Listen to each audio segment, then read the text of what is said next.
للمشكلات اللي راهي موجوده الان. هذا هو الحل، ما كاينش حل غيره. تزيد الفوائد، تزيد المدخرات، تنقصها ينقص الاستثمار. خلاص هذه المشكله هاو الحل. بصح حلها مش بالكلام، بالمؤسسات، بالاجتهادات، بالمخابر، بالتحاليل، بغيرها. الخصائص المتعلقه بمعايير ومبادئ التمويل الاسلامي، من بينها ارتباط التمويل بالاقتصاد الحقيقي. من اعظم القضايا ارتباط التمويل بالاقتصاد الحقيقي، لانه الان ماذا وجدوا؟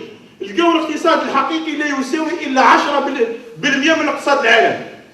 الاقتصاد الناتج القومي العالمي يساوي اكثر من 60,000 مليار دولار، بينما الاقتصاد المضاربات والمديونيات والوعود وغيرها يساوي 600,000 مليار دولار. لماذا؟ لأن الآليات التي تجعل هناك أطراف تربح دائما وتستغل منتوجات جديدة على هذا الأساس تؤدي إلى ذلك. إذن هذا أنا سميته هرم التوازن الاقتصادي في التمويل الإسلامي. ثم خصائص كثيرة متعلقة بنفس المعايير. شوف المقلوب في الهرم المقلوب في الاقتصاد الوطني.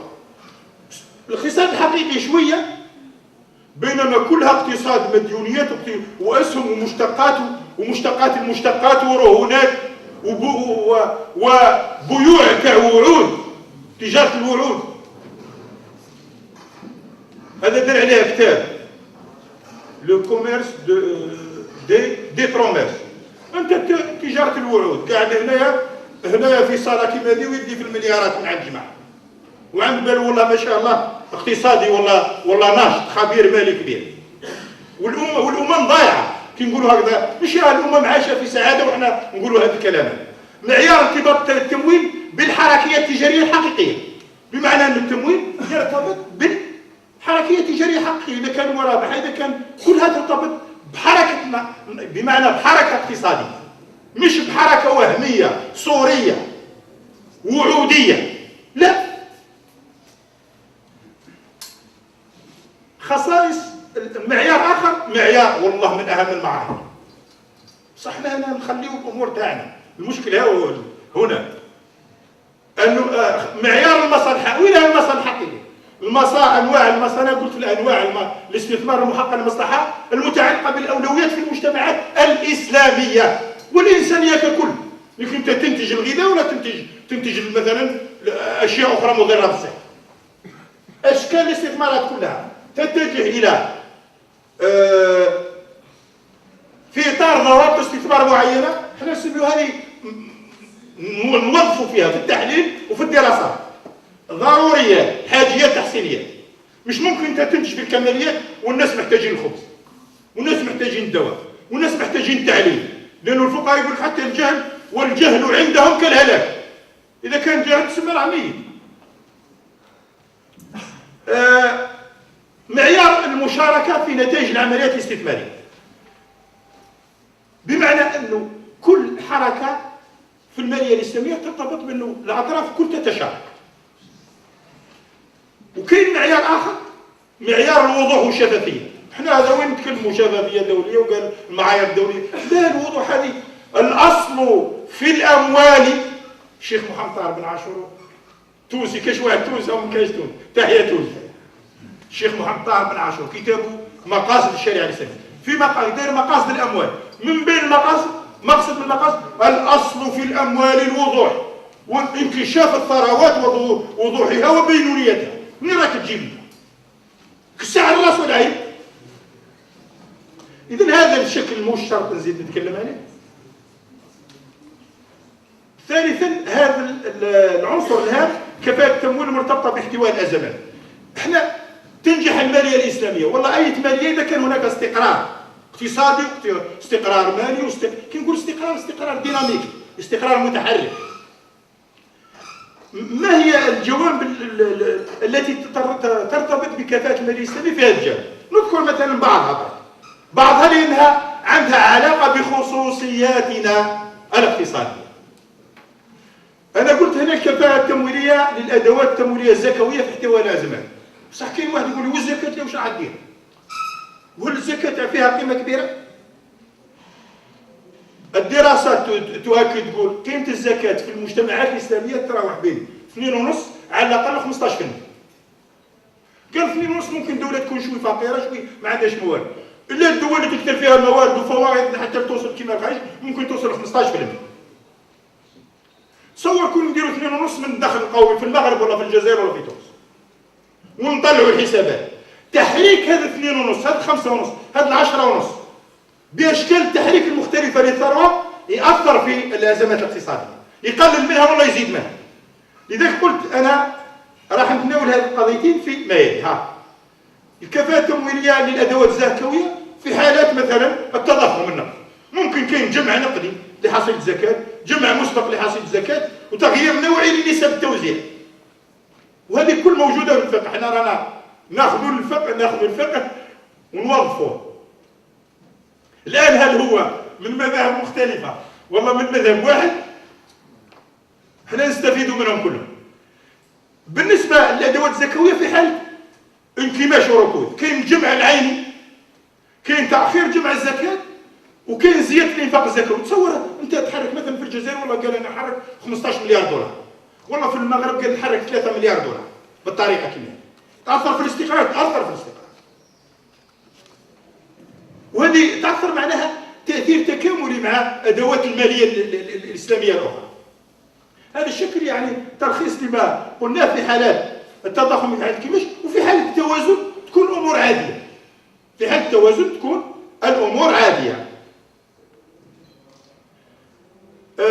وبالتالي حالة التقلبات تكون مختلفة، بينما تكون محدبة كثير في الاقتصاد في ظل الأزمات اللي تقوم على الفوائد الربوية وغيرها في الاقتصاد الوضعي. في الاقتصاد الإسلامي تكون مش ماناش حنا معصومين وماناش ملائكة، تكون كاين أزمات ولكن يمكن التحكم فيها، ولا تحدث اختلالات كبيرة للإنسانية كما تحدثها الاقتصاديات الوضعية. المحور هذا الثالث نفس الشيء، الكفاءة التمويل، وهذه قضية كذلك من أهم القضايا، الكفاءة الوظيفية لمؤسسات التكافلية، لأنه الاقتصاد المالي الإسلامي ترافق مع مؤسسات المصارف الإسلامية، مع مؤسسة التأمين الإسلامي أو التكافلية، خلينا نقول التكافلية، مع مؤسسة الأوقاف، مع مؤسسة الزكاة، كلها متكاملة وكلها تأثير مالي وعندها صيغ استثمار متعددة. بصح يقول واحد يقول الأوقاف هذه وش دورها؟ إذا كان نلقى في أمريكا الآن الناس قال افعلوا الخير كما تفعلوا، كل اللي عندهم ثروات عظيمة يخصوا جزء كبير من ثرواتهم للمجتمع تاعهم، بمعنى أنا درت ثروة في المجتمع، نمد جزء منها للناس ويتسابقوا ويتفاضلوا في هذا المجال. عندهم أكثر من 17,000 مؤسسة خيرية وتقدم الخير، وعندهم تقريبا الأصول تاع القطاع الخيري في أمريكا 550 مليار دولار، وإحنا اللي محتاجين ما نديروهاش. قال لا أنا اللي نفعل الخير أنت ما تمسش، شكون تمد؟ قال يمد الكتاني ممكن يعودوا يشتيوا الكتاني، خلي أنا اللي نمد، هذا الكتاني من هنا ولا اللي نمد.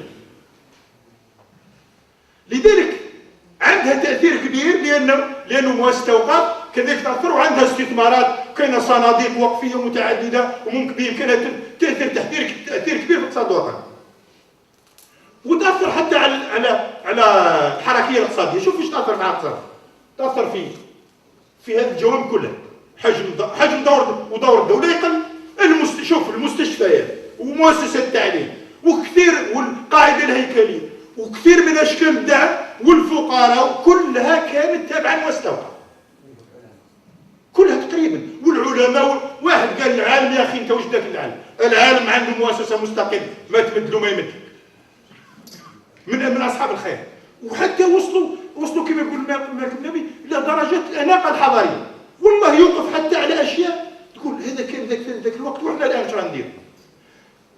في الجزائر داروا أوقاف لما بعد سقوط الأندلس، داروا أوقاف تسموها أوقاف أهل الأندلس، اللي يجي منهم معقور مظلوم يتفضل.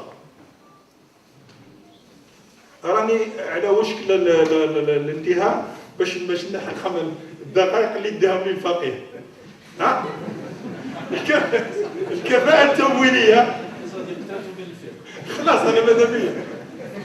الكفاءة التمويلية التكاملية بين التمويل المصرفي والتمويل التضامني المهم تاع الزكاة، والتمويل التكافلي للمؤسسة أليست مؤسسات التأمين اللي في العالم الآن تريليونات من الدولارات وتساهم في استثمارات كبيرة؟ فلذلك كاين التمويل التكافلي متعلق بمؤسسة التأمين التكافلي، وكاين التمويل الوقفي في الزكاة لأنه كاين عندها تأثير على الاقتصاد الوطني. لماذا؟ لأنها تساهم في تمويل اللي كان يقول عليه الأستاذ الدكتور صباح على المؤسسات الصغيرة والمتوسطة، مش فقط في المالية الإسلامية حتى في الزكاة، لأنها هي تمول المشاريع الصغيرة والعائلية والفردية باش تخرج هذا من الفقر يولي مش محتاج. وهذه يسموها دعم المشاريع الكفائية باش الإنسان يصبح يستغني عن غيره ويصبح من مدعم الزكاة. وكاين حاجة أخرى ما عرف هذه يسمحونا الفقهاء يقولوها ولا لا، تاع دور الزكاة في ضمان مخاطر الاستثمار للمشروعات الكفائية الزكوية في إطار مصرف الغارمي. إذا كان يقولوا لي سينو نحيها من هنا. دور الزكاة في تأهيل أصحاب المشروعات الصغيرة والمتوسطة، وهي مهمة جدا. تلاحظوا بالتالي عندها أدوار كثيرة ورائعة. وممكن الموارد الزكوية تنتقل كما تشوفوا في كثير من المشروعات. باش من وبالنسبة للتمويل الوقفي فيه كذلك كفاءة، هذه نفس الشيء. يعني أنت عوض ما تصبح الدولة تكاليف تعبئة الضرائب وواجباتها وتخصيصها وكيفاش، لا يا أخي خلاص تصبح مساوية للصفر أو تقل يا سيدي من الصفر، تنقص على الدولة 50%. هي نفسها بحالات تلقى لها محاضرات، وهنا تلقى تكامل أشكال التمويل المختلفة. الآن نشوف خامسا، وهذه ثاني مهم، هل الأساليب التمويلية هذه كفءة ولا مش كفءة؟ إذا كان مش كفءة على رانا نتكلموا للناس.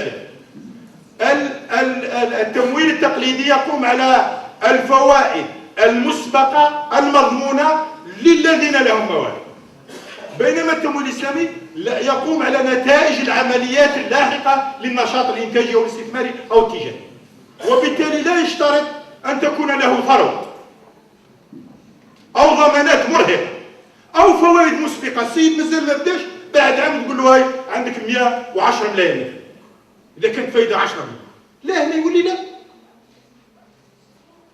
وبالتالي تصبح التكلفة على مستوى الوحدة الاقتصادية صفرية، لأنه يدي التمويل بدون فوائد. على مستوى الاقتصاد الوطني صفرية، لأنه التمويل المتحرك بدون فوائد. وعلى المستوى العالمي صفرية، لأنه التمويل بدون فوائد. تصوروا الإنسانية قداش تستفيد من هذه المضاربين وهذه أصحاب الثروات الاستغلالية كون غير إنتاجية، قال انبنت على نشاط إنتاجي. وبالتالي خلينا نمر من هنا نزيدوا هذه قلناها. خلينا نروح المستقبل في الاقتصاديات المغاربية، لأنه الرئيس لازم يحترم. الأصول المالية الإسلامية الآن موزعة كما تلاحظون على معظم المناطق. المنطقة الفقيرة البائسة من حيث المالية الإسلامية هي منطقة شمال إفريقيا، فما نقيسوا حتى واحد، هي منطقة شمال إفريقيا بما فيها الجزائر. أصول المالية الإسلامية هي كالتالي: 80% في البنوك الإسلامية، صكوك إسلامية فيها 15%، صناديق إسلامية 4%، وتأمين تكافلي 1%. هذه إحصاءات تقريبا تاع 2012. الآن الإشكال اللي راه مطروح الآن في الاقتصاديات المغاربية، هل نحن خارج دائرة الزمن؟ إذا كان أنت تشوف باللي كاين 1500 مليار دولار تتحرك في العالم، أنا يعني تنتبه أنه قال والله سأستقطب منها ممكن 20 مليار في المغرب، 10 في الجزائر، 10 في تونس، في ليبيا، في أي دولة أخرى. قال تصبح هذه المنطقة أكبر منطقة للمالية الإسلامية في العالم. لماذا في العالم؟ لأنه احنا عندنا كل الإمكانيات، عندنا الإطارات، عندنا الكفاءات، وعندنا الموارد توفر البيئة المناسبة. تصور لو هذه تكون على مستوى، ما نولوش في الخطر اللي كان عليه الأستاذ صباح، أنه خطر أنه تكون المالية موجودة في أوروبا. أوروبا مش أنا نقول لكم صراحة والله كي نلقاها أنا علاش نعس؟ الان هيا نروحوا لاي دوله، الجزائر، تونس، المغرب، ليبيا، روح حتى لمصر. مصر مازالوا الان قال كبار العلماء هذا يشوفوا الصكوك حلال ولا حرام. حلال ولا حرام؟ هاي تاع الصكوك في فرنسا خرجوها في قانون الضرائب. قال الواحد المرابحه الامر بالشراء اللي كان يتكلم عليها الشيخ، هاي المرابحه الامر بيلتان اوفيسيال ديزام تاع فرنسا 2010. تروح المصلحه الضرائب يقول لك شحال شي المرابحه الامر بالشراء، اهلا بك تفضل، وراه المشكل اهلا بك يقول تفضل، هاي موجوده قانون. احنا ورانا رانا عايشين تدخل يا سيدي، راهي نتبع في فرنسا، هي تبعها بالامور. فاش تبعها؟ انا نقول بصراحه يعني اشكال كبير. المرابحه هذه هنا 4 ملفات اللي خرجوها باش يطبقوا الماليه الاسلاميه. واش معناه يحبوا المسلمين؟ هو بالنسبه ليه منتوج يجبد له يعبئ له موارد ماليه يديرها. الان هاي 4: الايجار، المرابحه، الاستثمار، والصكوك. الصكوك اللي قلت لك بزاف يناقشوا فيها، هذه في سنه 2010 مش جديده تاع سنه 2010 يعني. ويحوسوا قال لا، قال منطقه